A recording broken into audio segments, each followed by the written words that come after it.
बिस्मिल्लाहिर्रहमानिर्रहीम। अस्सलाम वालेकुम। I am Mansoor Ahmad with world chemistry.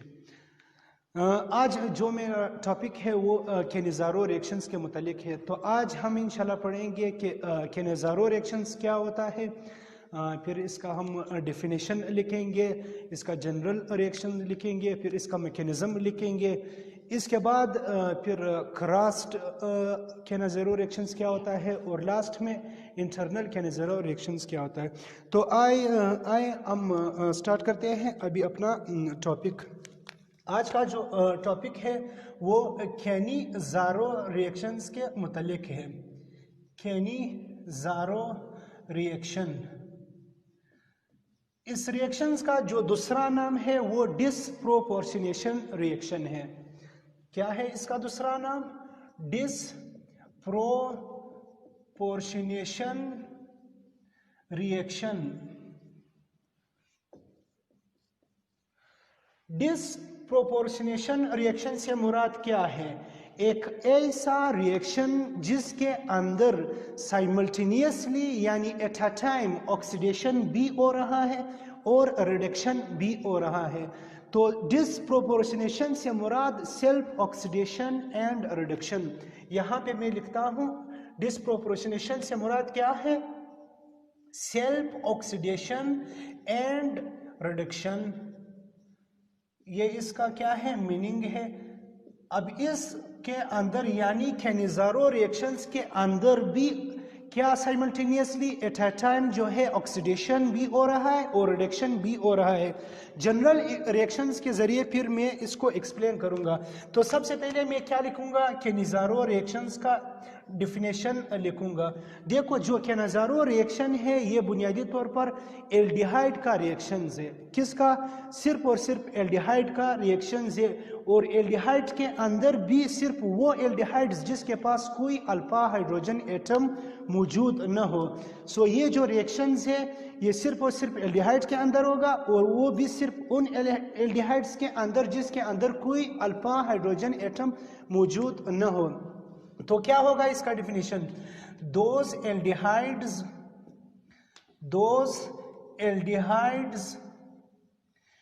which do not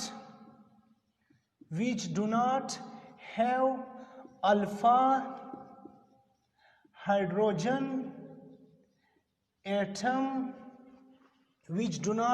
alpha hydrogen atom undergo self oxidation and reduction in the presence of, किस चीज की मौजूदगी में? यहाँ पे एल्डिहाइड के साथ हम एक और रिएक्टेंट यूज करते हैं। वो रिएक्टेंट क्या है? In the presence of 50% aqueous solution of sodium hydroxide. यहाँ पे हम लोग क्या यूज करते हैं? सोडियम हाइड्रोक्साइड, वो भी 50% एक्वस सोल्यूशन। सोडियम हाइड्रोक्साइड हमारे पास क्या है? ये हमारे पास बुनियादी तौर पर स्ट्रॉन्ग बेस है। टू फॉर्म, ये क्या बनाएगा? हमारे पास जो केनेज़ारो रिएक्शंस है इसके अंदर दो मेजर प्रोडक्ट्स बनेगा, दो इंपॉर्टेंट क्लास ऑफ प्रोडक्ट बनेगा। एक प्रोडक्ट उसके अंदर क्या होगा? अल्कोहल होगा। एक चीज क्या बनेगा हमारे साथ? अल्कोहल बनेगा। एंड दूसरा क्या बनेगा? साल्ट ऑफ कार्बोक्सिलिक एसिड, यानी कार्बोक्सिलिक एसिड का साल्ट बनेगा।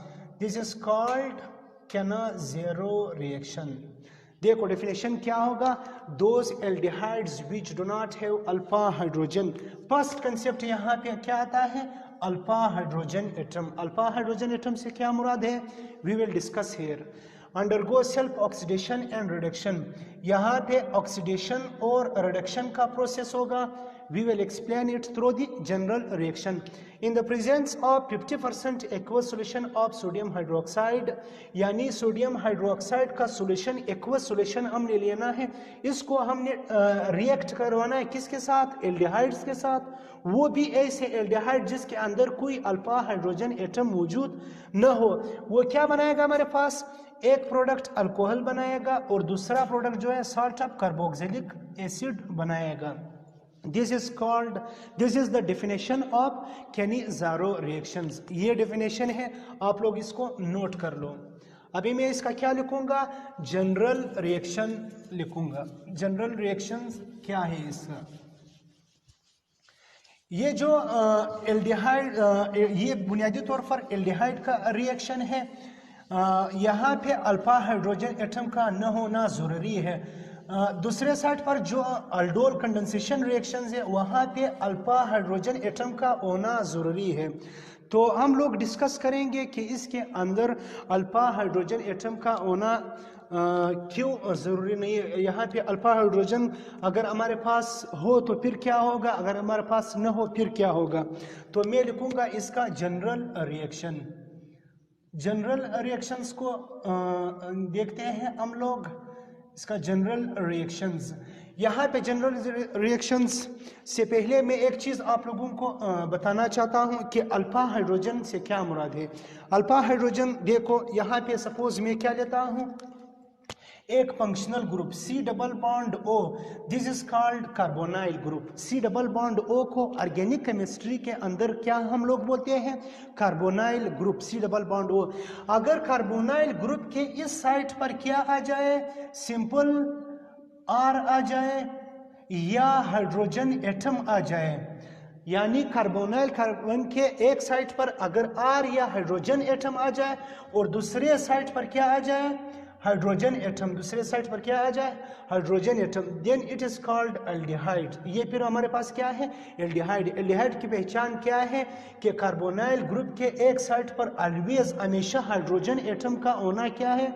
जरूरी है, जबकि दूसरे साइड पर R भी हो सकता है, H भी हो सकता है। H जो है ये सिर्फ और सिर्फ किसके अंदर होता है? फॉर्मल एल्डिहाइड, यानी इस तरह C double bond OH, this is the first member of aldehyde. ये एल्डिहाइड का फर्स्ट मेंबर है, इसका नाम क्या है? फॉर्मल एल्डिहाइड है। तो अल्फा हाइड्रोजन एटम से क्या मुराद है? देखो ये C डबल बॉन्ड O मेरे पास क्या है? फंक्शनल ग्रुप है, कार्बोनाइल ग्रुप है। देखो मैं फिर यहाँ पे लिखता हूँ C डबल बॉन्ड O, देखो ये क्या है मेरे पास? कार्बन है और ये H, दिस इज H। ये भी मेरे पास क्या है? एल्डिहाइड है, because this is carbonyl group. यहाँ पे हाइड्रोजन एटम अटैच है और ये क्या है मेरे पास? R है। देखो ये भी एल्डिहाइड है, इसका नाम क्या है? फॉर्मल एल्डिहाइड है, फॉर्मल एल्डिहाइड है और इसका नाम क्या है? Acid aldehyde. एसिड एल्डिहाइड वो क्या है? फॉर्म एल्डिहाइड है, ये एसिड एल्डिहाइड है। अब देखो ये मेरे पास क्या है? फंक्शनल ग्रुप है। तो फंक्शनल ग्रुप के साथ जो कार्बन डायरेक्ट अटैच है that is called alpha carbon. The carbon atom which is directly attach with a functional group, वो कार्बन एटम जो डायरेक्टली किसी फंक्शनल ग्रुप के साथ अटैच हो that is called alpha carbon. तो ये मेरे पास क्या है? अल्फा कार्बन है, this is alpha carbon. And वो हाइड्रोजन एटम्स जो डायरेक्टली अल्फा कार्बन के साथ मौजूद हो that is called alpha hydrogens. The hydrogen atom which is directly attached or linked with alpha carbon is known as alpha hydrogen। ये मेरे पास क्या है? अल्फा हाइड्रोजन है। ये भी अल्फा हाइड्रोजन है, ये भी अल्फा हाइड्रोजन है, ये तीनों जो है अल्फा हाइड्रोजन है। क्यों? तीनों जो है अटैच है किसके साथ? अल्फा कार्बन के साथ। तो ये अल्फा हाइड्रोजन का क्या है? बेसिक कंसेप्ट है। यहाँ पर अगर मैं आ जाऊँ फॉर्म एल्डिहाइड में, यहाँ पे कोई अल्फा हाइड्रोजन एटम जो है मौजूद नहीं है। क्यों? यहाँ पे ये फंक्शनल ग्रुप है, फंक्शनल ग्रुप के साथ कोई कार्बन नहीं है। जब फंक्शनल के ग्रुप के साथ कोई कार्बन नहीं होगा तो इसका मतलब ये है यहाँ पे कोई अल्फा कार्बन मौजूद नहीं है। जब कोई अल्फा कार्बन एटम मौजूद न हो so then absolutely there is no alpha hydrogen atom, फिर वहाँ पे कोई अल्फा हाइड्रोजन एटम मौजूद नहीं होगा। तो देख लो ये जो एल्डिहाइड है यहाँ पे कोई अल्फा हाइड्रोजन एटम मौजूद नहीं है, और ये जो एसिड एल्डिहाइड है इसके अंदर अल्फा हाइड्रोजन एटम मौजूद है।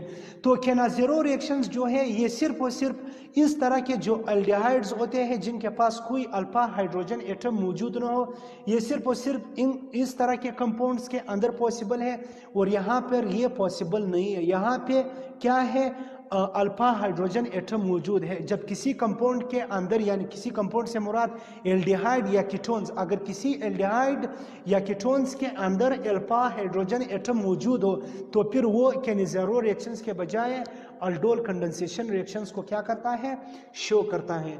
तो मैं जनरल रिएक्शंस में अभी लिखूंगा इसका। मेरे पास क्या बनेगा, दो प्रोडक्ट्स जो बनेगा मैं उसको एक्सप्लेन करूंगा। तो ये क्या है, this is the basic concept of alpha hydrogen atom. ये जो केनाज़ेरो रिएक्शंस है ये एलिफेटिक एल्डिहाइड्स के अंदर भी पॉसिबल है और एरोमेटिक एल्डिहाइड्स के अंदर भी पॉसिबल है। एलिफेटिक एल्डिहाइड से मुराद क्या है, स्ट्रेट चेन एल्डिहाइड्स जिसके अंदर कोई रिंग मौजूद न हो, जबकि एरोमेटिक एल्डिहाइड से मुराद क्या है, ऐसे एल्डिहाइड्स जिसके अंदर क्या हो, एटलीस्ट वन रिंग मौजूद हो। तो अभी मैं एक एग्जांपल इसका लिखूंगा एलिफेटिक एल्डिहाइड का। तो से फॉर एग्जांपल ये क्या है, मेरा एलिफेटिक एल्डिहाइड का मैं एग्जांपल ले रहा हूँ। ये मेरे पास क्या है, HC डबल बॉन्ड OH। क्या इसके अंदर कोई अल्फा हाइड्रोजन मौजूद है? नो, इसके अंदर कोई अल्फा हाइड्रोजन एटम मौजूद नहीं है। इसको मैं रिएक्ट करवा रहा हूँ एक और फॉर्मल एल्डिहाइड के साथ, एक और फॉर्म एल्डिहाइड के साथ। ये दोनों क्या है, सिमिलर, एक ही जैसे प्रोडक्ट है। दोनों का नाम क्या है, फॉर्म एल्डिहाइड। क्या है, फॉर्म एल्डिहाइड। इसको मैंने रिएक्ट करवाना है किस चीज के मौजूदगी में, 50% aqueous solution of sodium hydroxide. किस चीज के अंदर, 50% aqueous solution of sodium hydroxide. This is carried out at room temperature. ये किस चीज के टेम्परेचर इसके अंदर क्या होना चाहिए, रूम का होना चाहिए। से रूम टेम्परेचर पर ये रिएक्शन होगा। तो बेसिकली क्या होगा, मेरे पास दो तरह के प्रोडक्ट्स बनेंगे। एक प्रोडक्ट मेरे पास क्या बनेगा, अल्कोहल बनेगा। मैंने बताया क्या बनेगा, अल्कोहल बनेगा। एक प्रोडक्ट अल्कोहल बनेगा और दूसरा प्रोडक्ट जो है साल्ट ऑफ कार्बोक्सिलिक एसिड बनेगा। मैं अभी बता दूंगा, सब इंशाल्लाह क्लियर कर दूंगा अभी। देखो ये मेरे पास क्या है, मिथाइल अल्कोहल है। This is called methyl alcohol. एक चीज क्या बना, मिथाइल अल्कोहल बना। दूसरा क्या बना मेरे पास, सोडियम फॉर्मेट। सोडियम फॉर्मेट क्या है, ये साल्ट ऑफ कार्बोक्सिलिक एसिड है। देखो मैंने क्या किया, सिंपल दो फॉर्मल एल्डिहाइड को आपस में ट्रीट करवाया, इनका ट्रीटमेंट करवाया। किस चीज़ के मौजूदगी में, 50% aqueous solution of sodium hydroxide. जब इसके अंदर मैंने इन दो रिएक्टेंट्स को डाला तो क्या दो प्रोडक्ट हमारे पास बने। पहला प्रोडक्ट जो है मिथाइल अल्कोहल है, जबकि दूसरा प्रोडक्ट जो है सोडियम फॉर्मेट है। इसके अंदर क्या हुआ, एक सेल्फ ऑक्सीडेशन रिडक्शन हुआ। किस तरह सेल्फ ऑक्सीडेशन रिडक्शन हुआ, देखो ये जो फॉर्म एल्डिहाइड है इसके अंदर पहले कितने हाइड्रोजन एटम मौजूद है, दो। एक हाइड्रोजन एटम ये है और दूसरा हाइड्रोजन एटम ये है। लेकिन रिएक्शन के बाद यहाँ पे क्या हुए, इस कंपाउंड के अंदर दो और हाइड्रोजन एटम क्या हुए, ऐड हुए, इंक्रीज हुए। देखो ये दो हाइड्रोजन ऑलरेडी मौजूद है, लेकिन एक हाइड्रोजन एटम ये हुआ और एक हाइड्रोजन एटम ये हुआ। तो यहाँ पे कौन सा प्रोसेस हुआ, रिडक्शन का प्रोसेस हुआ। क्या हुआ, रिडक्शन का प्रोसेस। देखो रिडक्शन को हम लोग 5-6 तरह के तरीकों से इनको डिफाइन कर सकते हैं, लेकिन यहाँ पे रिडक्शन का डेफिनेशन क्या हुआ कि इस कंपाउंड के अंदर क्या ऐड हुए, हाइड्रोजन एटम ऐड हुए। तो the addition of hydrogen to a compound is known as reduction. ये क्या हुआ हमारे पास, रिडक्शन हुआ। तो यहाँ पे क्या बना, जो मिथाइल अल्कोहल है इसके अंदर क्या हुआ, रिडक्शन हुआ। यानी एक मॉलिक्यूल जो है रिड्यूस होकर हमारे पास मिथाइल अल्कोहल बनाएगा। दूसरा मॉलिक्यूल जो सोडियम फॉर्मेट है जो साल्ट ऑफ कार्बोक्सिलिक एसिड है, देखो वो ऑक्सीडाइज हुआ। किस तरह ऑक्सीडाइज हुआ? ये जो फॉर्म एल्डिहाइड है इसके अंदर सिर्फ और सिर्फ एक ऑक्सीजन एटम मौजूद है, लेकिन अगर मैं प्रोडक्ट की तरफ आ जाऊं तो यहाँ पे एक ऑक्सीजन एटम ये है और दूसरा ऑक्सीजन एटम ये है। तो यहाँ पे क्या हुआ? ऑक्सीडेशन का प्रोसेस हुआ। देखो जिस तरह रिडक्शन को हम लोग डिफाइन कर सकते हैं 5-6 तरीकों से, similarly we can also define oxidation with the help of 4 or 5 most prominent definitions. इनके जरिए हम उनको डिफाइन कर सकते हैं। लेकिन यहाँ पे इस ऑक्सीडेशन का मतलब क्या हुआ? The addition of oxygen. इस मॉलिक्यूल के अंदर एक ऑक्सीजन एटम क्या हुआ? ऐड हुआ। क्यों? पहले इसके अंदर एक ऑक्सीजन एटम हुआ, लेकिन अब इसके अंदर 2 ऑक्सीजन एटम है, तो एक ऑक्सीजन एटम इसके अंदर क्या हुआ? एक्स्ट्रा ऐड हुआ। तो the addition of oxygen is always known as oxidation. तो क्या मैं अभी इसको तो कह सकता हूं कि ये क्या है? डिस्प्रोपोर्शनेशन रिएक्शन है, बिकॉज इस मॉलिक्यूल के अंदर क्या हो रहा है? एक molecule at a time reduction एक मॉलिक्यूल के अंदर हो रहा है, जबकि दूसरे मॉलिक्यूल के अंदर उसी टाइम साइमल्टेनियसली उसी वक्त क्या हो रहा है? ऑक्सीडेशन हो रहा है। तो self oxidation and reduction process is known as disproportionation reaction. तो बेसिकली जो केनाज़ारो रिएक्शन है इसके अंदर सेल्फ ऑक्सीडेशन और रिडक्शन का प्रोसेस होता है। तो इसी वजह से केनाज़ारो रिएक्शंस को हम लोग डिस्प्रोपोर्शनेशन रिएक्शंस भी बोलते हैं। तो ये मेरे पास क्या हुआ? मिथाइल अल्कोहल बना, ये प्रोडक्ट मेरे पास बना। This is possible through only किस चीज़ की मौजूदगी में ये रिएक्शन पॉसिबल है? जब कंपाउंड के पास कोई अल्फा हाइड्रोजन एटम मौजूद न हो। अभी एग्जांपल नंबर 2 के अंदर हम लोग इसको एक्सप्लेन कर रहे हैं। एग्जांपल नंबर 2 देखो, ये मैंने किस चीज़ का रिएक्शन लिया? This is the example of aliphatic aldehydes. ये एलिपेटिक यानी स्ट्रेट चेन है। देखो यहाँ पे कोई रिंग बेंजीन वगैरह जो है मौजूद नहीं है। तो अभी जो मैं एग्जांपल ले रहा हूँ, this is the example of aromatic aldehyde. ये एरोमेटिक एल्डिहाइड का एग्जांपल होगा। देखो मेरे पास क्या है? ये कार्बन में इसको ओपन लिख रहा हूँ ताकि आप लोगों को समझ में इजीली से आ जाए कि इसके अंदर कोई अल्फा हाइड्रोजन मौजूद नहीं है। देखो ये मेरे पास क्या है? सिंपल एक बेंजीन रिंग है। ये क्या है मेरे पास? बेंजीन रिंग है। ये मेरे पास क्या है? सिंपल बेंजीन है। अगर मैं इसके एक हाइड्रोजन एटम को रिमूव कर लूँ, इसके साथ क्या एल्डिहाइडिक ग्रुप अटैच करूँ, देखो ये क्या है? अभी मेरे पास ये एल्डिहाइडिक ग्रुप है, क्योंकि एल्डिहाइडिक ग्रुप की पहचान क्या है कि ये कार्बोनाइल ग्रुप के एक साइड पर हाइड्रोजन होगा जबकि दूसरे साइड पर आर होगा। आर एलिफेटिक चेन भी हो सकता है और एरोमेटिक भी हो सकता है। ऊपर के केस में ये एलिफेटिक है, जबकि नीचे अभी जो मैं इसको डिस्कस कर रहा हूँ दिस इज एरोमेटिक। तो अभी क्या होगा? क्या इसके अंदर अल्फा हाइड्रोजन एटम मौजूद है? अभी हम देखते हैं। ये मेरे पास क्या है? कार्बोनाइल। ये एक फंक्शनल ग्रुप है, इसके साथ अटैच जो कार्बन है this is called alpha carbon. ये मेरे पास क्या है? Alpha carbon. अभी मैं देखता हूं कि इसके अंदर अल्फा हाइड्रोजन मौजूद है। अब यहाँ भी अल्फा कार्बन मौजूद है, लेकिन अल्फा हाइड्रोजन जो है वो एब्सेंट है। क्यों? कार्बन जो है मैक्सिमम 4 बॉन्ड बना सकता है एट अ टाइम। देख लो, ये जो अल्फा कार्बन है इसने एक बॉन्ड बनाया है इस कार्बन के साथ, 2 बॉन्ड बनाए हैं इस कार्बन के साथ, और एक बॉन्ड बनाया है विद द कार्बोनाइल ग्रुप, और एक बॉन्ड कार्बोनाइल ग्रुप के साथ बनाया है। तो मैक्सिमम इसने 4 बॉन्ड बनाया है कार्बन।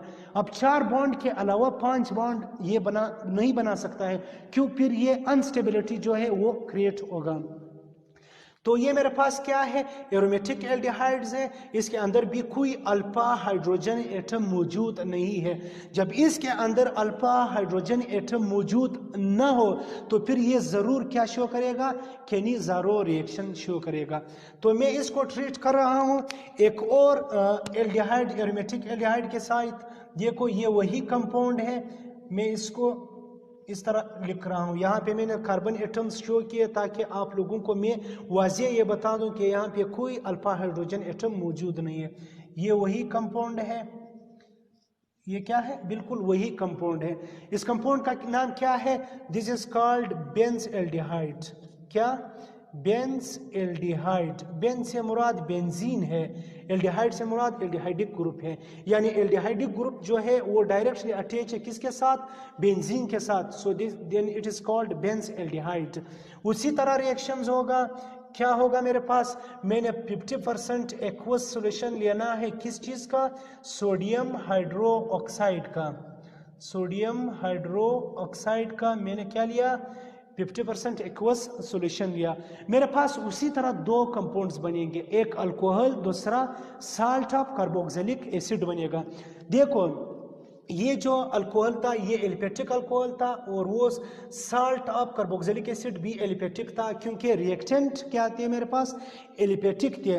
अभी यहाँ पे क्या होगा? मैंने रिएक्टेंट यूज किया एरोमेटिक, तो ऑटोमेटिकली जो प्रोडक्ट बनेगा वो भी क्या होगा? एरोमेटिक होगा। तो यहाँ पे एक एरोमेटिक अल्कोहल बनेगा और दूसरा क्या चीज बनेगा? सॉरी नॉट एरोमेटिक, एरोमेटिक में हमारे पास क्या बनेगा? प्रोडक्ट बनेगा। तो क्या बनेगा प्रोडक्ट? देख लो, ये चीज बनेगा, एक चीज ये बनेगा CH2OH। ये मेरे पास क्या है? अल्कोहल बना which is attach with aromatic system. और यहाँ पे मेरे पास एक और जो प्रोडक्ट बना वो सॉल्ट ऑफ कार्बोक्सिलिक एसिड बना, वो भी क्या है? एरोमेटिक है, सॉल्ट ऑफ कार्बोक्सिलिक एसिड। देखो this is called benzyl alcohol. ये मेरे पास क्या बना? बेंजाइल अल्कोहल बना। इस प्रोडक्ट का नाम क्या है? बेंजाइल अल्कोहल है। और यहाँ पे मेरे पास क्या बना? Sodium benzoate. इस प्रोडक्ट का नाम क्या है? Sodium benzoate. ये दो प्रोडक्ट्स बने, सही है। क्या मैंने दो बेंज एल्डिहाइड को आपस में ट्रीट करवाया, किस चीज़ की मौजूदगी में? सोडियम हाइड्रोक्साइड की मौजूदगी में। दो तरह के प्रोडक्ट्स बने, एक हमारे पास बेंजाइल अल्कोहल बना और दूसरा सोडियम बेंजोएट बना। ये फिर किस चीज़ का एग्जांपल है? This is the example of aromatic aldehyde. तो ये जो के नज़ारो रिएक्शंस है ये एलिफेटिक और एरोमेटिक के दोनों के अंदर क्या है? पॉसिबल है। यहाँ पे अगर मैं आप लोगों को बताऊं कि बेंजाइल अल्कोहल, बेंजाइल से मुराद क्या है? एक छोटा सा कंसेप्ट है, एक्स्ट्रा पॉइंट है, हम नोट करेंगे। देखो बेंजाइल से मुराद क्या है? बेंजाइल से मुराद क्या है?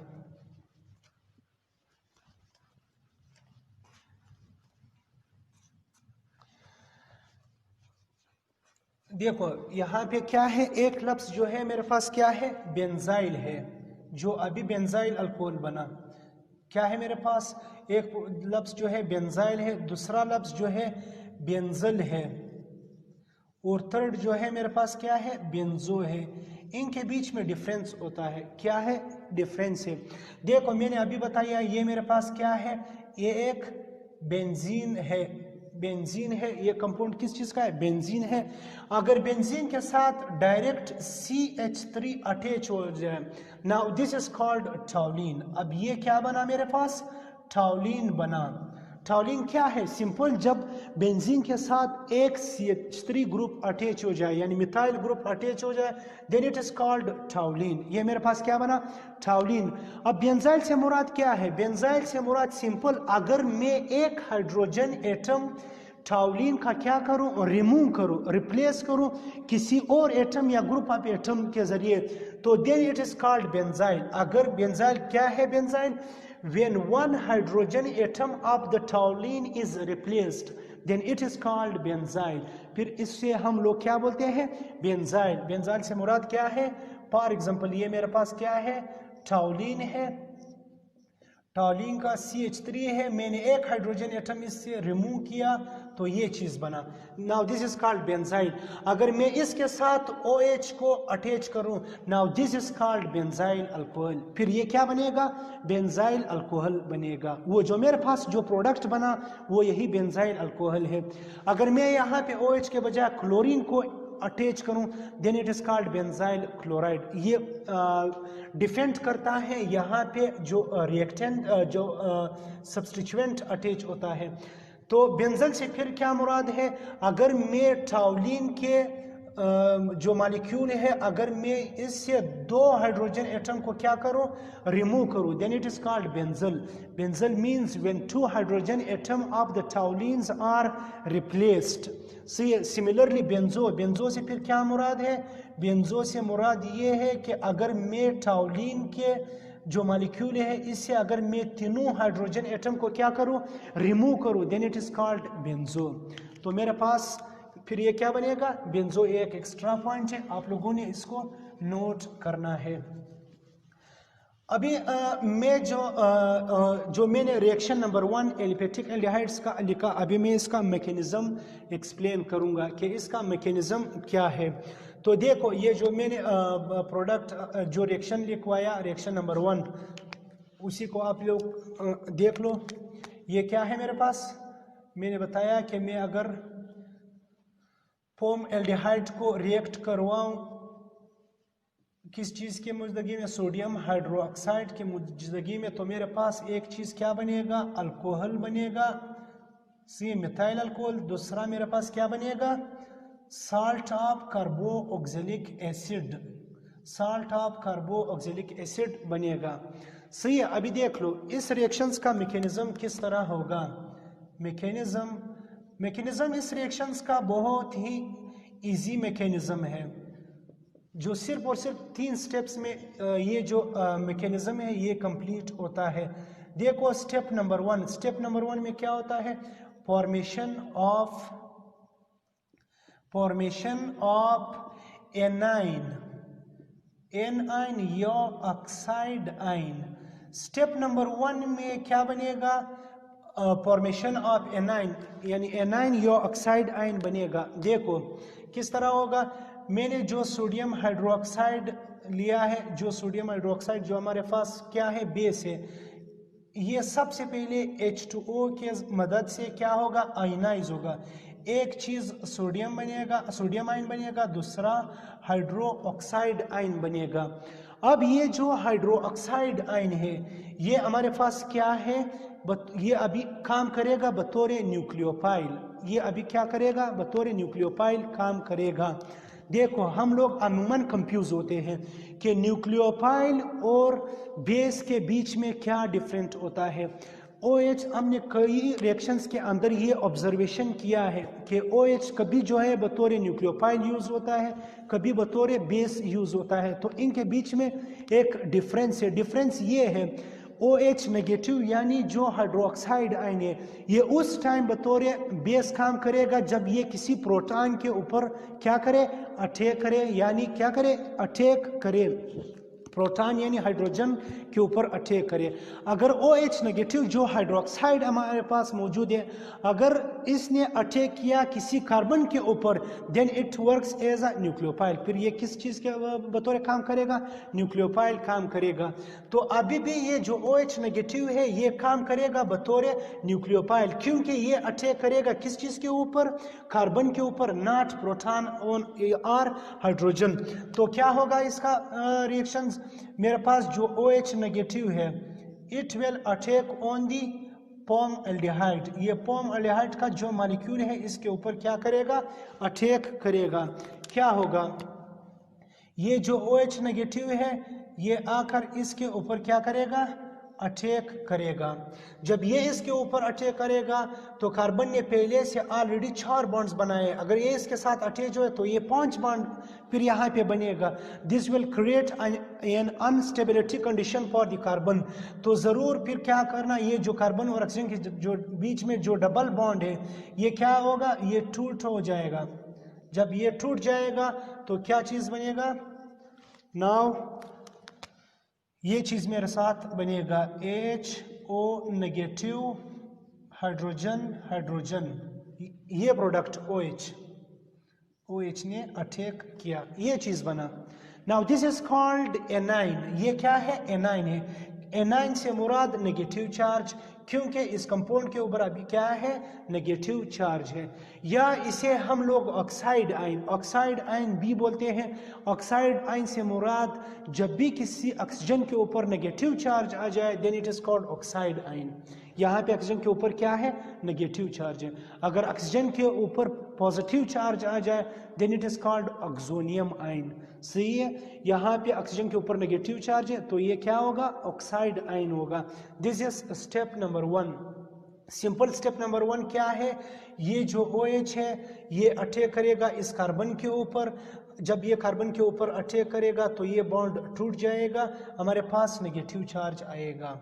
सो स्टेप नंबर 1 क्या है, the OH will attack on the carbonylic carbon of the carbonyl group which will form oxide ion. वो क्या बनाएगा, ऑक्साइड आयन बनाएगा। अब स्टेप नंबर 2 में ये जो ऑक्साइड आयन है, सही है, ये फिर क्या करेगा, ये हाइड्राइड आयन शिफ्टिंग इसके अंदर अभी होगा। ये जो ऑक्सीजन नेगेटिव है, अब देख लो मैं यहाँ पे लिखूंगा स्टेप नंबर 2। स्टेप नंबर 2 इसका नाम क्या होगा, hydride ion shifting. Hydride ion shifting या हाइड्राइड ट्रांसफर भी हम लोग इसे बोल सकते हैं, हाइड्राइड ट्रांसफर। देखो अभी मैंने बताया ये देखो IDE, आइड जो है हमेशा नेगेटिव चार्ज के लिए यूज होता है। फॉर एग्जांपल ऑक्सीजन के ऊपर नेगेटिव ऑक्साइड, हाइड्रोजन के ऊपर नेगेटिव हाइड्राइड। सही है, OH हाइड्रोक्सिल ग्रुप जो है इसके ऊपर अगर नेगेटिव जिस तरह ये है तो फिर ये क्या होगा, हाइड्रो ऑक्साइड।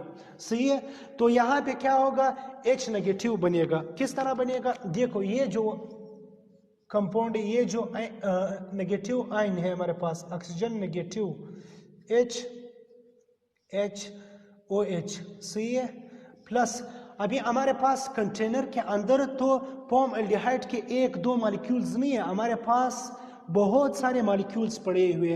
तो कंटेनर्स के अंदर अभी तक ऐसे मॉलिक्यूल्स भी पड़े हुए जिनके ऊपर कोई OH ने अटैक नहीं किया है, यानी स्टिल वो क्या है, अनआयोनाइज्ड है। तो देख लो ये मेरे पास क्या है, दूसरा फॉर्मल्डिहाइड का मॉलिक्यूल है जो अभी तक अनआयोनाइज्ड है, यानी इसके ऊपर अभी तक OH ने अटैक नहीं किया। इस मॉलिक्यूल के ऊपर तो OH ने अटैक किया, ये चीज बना, लेकिन ये स्टिल कंटेनर के अंदर एक ऐसा मॉलिक्यूल है जिसके अंदर कोई OH ने अटैक अभी तक नहीं किया है। तो क्या होगा, ये जो ऑक्सीजन नेगेटिव है ये क्या है, ये अनस्टेबल है, ये फौरन कार्बन की तरफ क्या करेगा, पुश करेगा। अब फिर वही कंडीशन होगा, कार्बन ने ऑलरेडी से 4 बॉन्ड बनाए हैं, 1 2 3 4। जब ऑक्सीजन इसको अपना इलेक्ट्रॉन्स पुश करेगा तो क्या होगा, हमारे पास ये जो बॉन्ड है ये इसने अभी जरूर क्या करना है, क्लीव करना है या यानी टूटना है, क्योंकि कार्बन फिर 5 बॉन्ड बनाएगा। अगर ये बॉन्ड टूट न जाए तो फिर कार्बन ये इलेक्ट्रॉन्स क्या करेगा, फॉरवर्ड करेगा किसकी तरफ, हाइड्रोजन की तरफ। जब हाइड्रोजन के ऊपर इलेक्ट्रॉन आएगा तो इसके ऊपर क्या होगा, नेगेटिव चार्ज होगा। यहाँ पे ये जो बॉन्ड है ये पार्शियल नेगेटिव है, ये पार्शियल पॉजिटिव है, क्योंकि ऑक्सीजन की इलेक्ट्रोनेगेटिविटी ज्यादा है, ग्रेटर है एज कंपेयर टू कार्बन। तो क्या होगा, ये जो हाइड्रोजन अभी जो हाइड्राइड आयन बना यानी नेगेटिव इसके ऊपर बनेगा, क्योंकि कार्बन जो है ये इलेक्ट्रॉन पुश करेगा किसकी तरफ, हाइड्रोजन के ऊपर। तो ये आकर डायरेक्ट अटैक करेगा किसके ऊपर, इस कार्बन के ऊपर। नाउ अ क्वेश्चन आप लोग पूछ सकते हैं कि ये जो हाइड्रोजन है ये ऑक्सीजन के ऊपर क्यों नहीं कर सकता है। ऑक्सीजन के ऊपर ये हाइड्रोजन इसलिए अटैक नहीं कर सकता है क्योंकि इसके ऊपर भी नेगेटिव चार्ज है और इसके ऊपर भी है। तो नेगेटिव और नेगेटिव हमेशा एक दूसरे को क्या करेगा, रिपेल करेगा। तो अब क्या होगा, ये हाइड्रोजन जो है नेगेटिव आकर इस कार्बन के ऊपर अटैक करेगा। जब ये इसके ऊपर अटैक करेगा, कार्बन ने पहले से ऑलरेडी 4 बॉन्ड बनाए हैं, फिर ये 5वां बॉन्ड जो है बनाएगा। जब 5वां बॉन्ड तो कार्बन नहीं बना सकता है, इसको अवॉइड करने के लिए फिर ये जो डबल बॉन्ड है ये वापस टूट जाएगा। मेरे पास क्या प्रोडक्ट बनेगा, नाउ ये चीज बनेगा, एक तो C डबल बॉन्ड OH, ये चीज बनेगा, not H, this is OH। सही है, एक तो ये चीज बनेगा, ये हाइड्रोजन सिंपल इससे गया, यहाँ पे डबल बॉन्ड बनेगा। This is called formic acid. ये क्या है, फॉर्मिक एसिड है। फॉर्मिक एसिड क्या है? कार्बोक्सिलिक एसिड का फर्स्ट मेंबर है। सही है, क्यों? ये क्या मेरे पास क्या है? कार्बोक्सिलिक ग्रुप है। तो ये फॉर्मिक एसिड बना, प्लस और मेरे पास क्या बनेगा? ये चीज बनेगा HO नेगेटिव H, ये बना। ये क्या है मेरे पास? अल्कोक्साइड आयन बना। ये क्या है? इसका नाम क्या है? Alkoxide ion. Alkoxide ion, alkoxide ion से मुराद क्या है? RO negative. ये ऑक्सीजन नेगेटिव है, इसके साथ क्या अटैच है? R ग्रुप अटैच है। यहाँ पे R क्या है? मिथाइल है, तो इसका स्पेशल नाम क्या होगा? जनरल नाम इसका अल्कोक्साइड है, स्पेशल नाम इसका क्या है? मेथऑक्साइड। मेथऑक्साइड आयन, ये क्या है मेरे पास? मेथऑक्साइड आयन है। क्यों? यहाँ पे मिथाइल ग्रुप जो है वो O नेगेटिव के साथ क्या है? अटैच है। ये चीज बना। अभी आप लोग क्वेश्चन कर सकते हैं कि यहाँ पे भी O नेगेटिव है और यहाँ पे O नेगेटिव, यानी यहाँ पे ये ऑक्सीजन ने अपना इलेक्ट्रॉन कार्बन को दिया तो फॉर्मिक एसिड बनाया, लेकिन इसके ऊपर नेगेटिव चार्ज बना। यानी अगर इसके ऊपर नेगेटिव चार्ज बनाता, इसने तो अपने आप को स्टेबलाइज करके फॉर्मिक एसिड बनाया, लेकिन इस कंपाउंड का क्या फिर क्या बना? ये तो पहले ऑलरेडी स्टेबल था। देखो पहले ये क्या था? फॉर्म एल्डिहाइड था, लेकिन अब ये अनस्टेबल बना। यानी एक अनस्टेबल चीज से क्या बना? स्टेबल बना, और दूसरे स्टेबल चीज से क्या बना? अनस्टेबल चीज बना। तो इस स्टेप का फिर फायदा क्या हुआ? ओवरऑल अगर हम लोग देखें इसके अंदर तो कोई ऐसा स्टेप तो नहीं हुआ जिससे हमें एडवांटेज मिला। एक अनस्टेबल चीज से स्टेबल बना और दूसरे स्टेबल चीज से अनस्टेबल बना। लेकिन अगर हम देख लो, यहाँ पे जो स्टेबल चीज है और यहाँ एक स्टेबल चीज ये है और यहाँ पे एक स्टेबल चीज ये है, ये स्टेप होने का फायदा ये है कि ये जो नेगेटिव चार्ज था ऑक्सीजन के ऊपर, ये कन्वर्ट हुआ इस चीज में। ये जो स्टेबल था ये कन्वर्ट हुआ फिर इस चीज में। अगर मैं यहाँ पे कंपैरिजन कर लूं, मैं यहाँ पे क्या कर लूं? कंपैरिजन कर लूं, तो अभी देख लो यहाँ पे क्या बनेगा मेरे पास? जब इससे ये वाला हाइड्रोजन जो है इसकी तरफ जाएगा, ये फिर O नेगेटिव बनेगा। ये O नेगेटिव बनेगा से ये हाइड्रोजन को क्या करेगा? एक्सेप्ट करेगा। जब ये O नेगेटिव बनेगा, यहाँ पे फिर रेजोनेटिंग स्ट्रक्चर बनेगा। क्या बनेगा? रेजोनेटिंग स्ट्रक्चर बनेगा, जो में नेक्स्ट स्टेप में ये चीज होगा। सही है, अगर ये चीज इसको एब्स्ट्रैक्ट न करे, ये सारा ये स्टेप न बने, तो फिर ये रेजोनेटिंग स्ट्रक्चर का बनने का कोई चांस नहीं होगा। जब रेजोनेटिंग स्ट्रक्चर बनने का कोई चांस नहीं होगा, तो ये फिर कोई स्टेबल स्टेप नहीं होगा। सही है, आप लोगों को यहाँ तक समझ में उम्मीद है कि आया होगा। सही है, ये स्टेप हुआ। This is step 2। एक और अहम इम्पोर्टेंट स्टेप इसके अंदर हमने नोट करना है, वो ये है कि जो हाइड्राइड आयन शिफ्टिंग है, यहाँ पे देख लो ये वाला आएगा इसके ऊपर अटैक करेगा। सही है, अभी देखो जनरली हम लोग जो बोलते हैं कि कीटोन्स जो है वो केनिज़ारो रिएक्शंस को फॉलो नहीं करता है। वो उसका मसला क्या है कि कीटोन के पास ऐसा कोई हाइड्रोजन एटम मौजूद नहीं है जो डायरेक्टली कार्बोनाइल ग्रुप के साथ अटैच हो। यानी कीटोन्स का सिंपल फार्मूला क्या है? C double bond O CH3R, क्या ये R यहाँ पे भी R है। यानी कीटोन के साथ ऐसा कोई डायरेक्ट हाइड्रोजन एटम मौजूद नहीं है जो C डबल बॉन्ड O के साथ अटैच हो। जिस तरह एल्डिहाइड है, यहाँ पे तो है हाइड्रोजन एटम, लेकिन कीटोन्स के अंदर ऐसा कोई हाइड्रोजन एटम मौजूद नहीं है। तो इसी वजह से जो कीटोन्स है वो भी इस रिएक्शंस को शो नहीं कर सकता है। सी मैं स्टेप नंबर 3 की तरफ आता हूँ, मैं एक्सप्लेन करूँगा, वो एक्सप्लेन करूँगा, मसला नहीं है। सही है, देखो स्टेप नंबर 3 की तरफ में आता हूं। स्टेप नंबर 3 क्या होगा? अभी प्रोटॉन शिफ्टिंग होगा। प्रोटॉन शिफ्टिंग किस तरह होगा? ये जो हाइड्रोजन है ये एक्सेप्ट करेगा, कौन? ये ऑक्सीजन करेगा। सही है, मैं इस स्टेप को यहाँ पे लिखूंगा स्टेप नंबर 3। स्टेप नंबर 3 से मुराद क्या है? प्रोटॉन शिफ्टिंग है। प्रोटॉन शिफ्टिंग, प्रोटॉन से मुराद यहाँ क्या है? H+ है, हाइड्रोजन पॉजिटिव है, शिफ्टिंग। सही है, ये होगा स्टेप नंबर 3, ये होगा। देखो स्टेप नंबर 3 क्या है, प्रोटॉन शिफ्टिंग है। सही है, प्रोटॉन शिफ्टिंग में क्या होगा, देखो ये जो प्रोडक्ट है मेरे पास C डबल बॉन्ड OH, एक तो ये चीज है, दूसरा क्या है, जो मेथॉक्साइड आयन बना है O नेगेटिव H, ये चीज है। सही है, अभी देखो इसके अंदर क्या होगा, प्रोटॉन शिफ्टिंग होगा।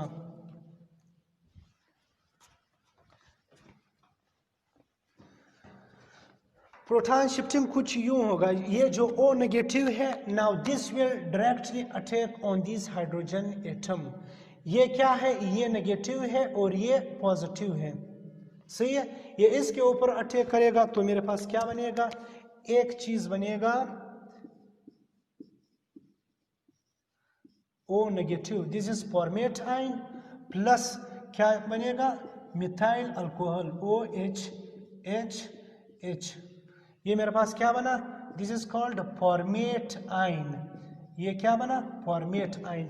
अभी जो ये फॉर्मेट आयन जो है, यानी देखो ये O नेगेटिव है। सही है, पहले ये जो O नेगेटिव है, अब ये स्टेबलाइज होकर क्या मिथाइल अल्कोहल बनाया जब इसने प्रोटॉन को एक्सेप्ट किया, लेकिन ये जो स्टेबल प्रोडक्ट है ये किस चीज में कन्वर्ट हुआ, फॉर्मेट आयन में।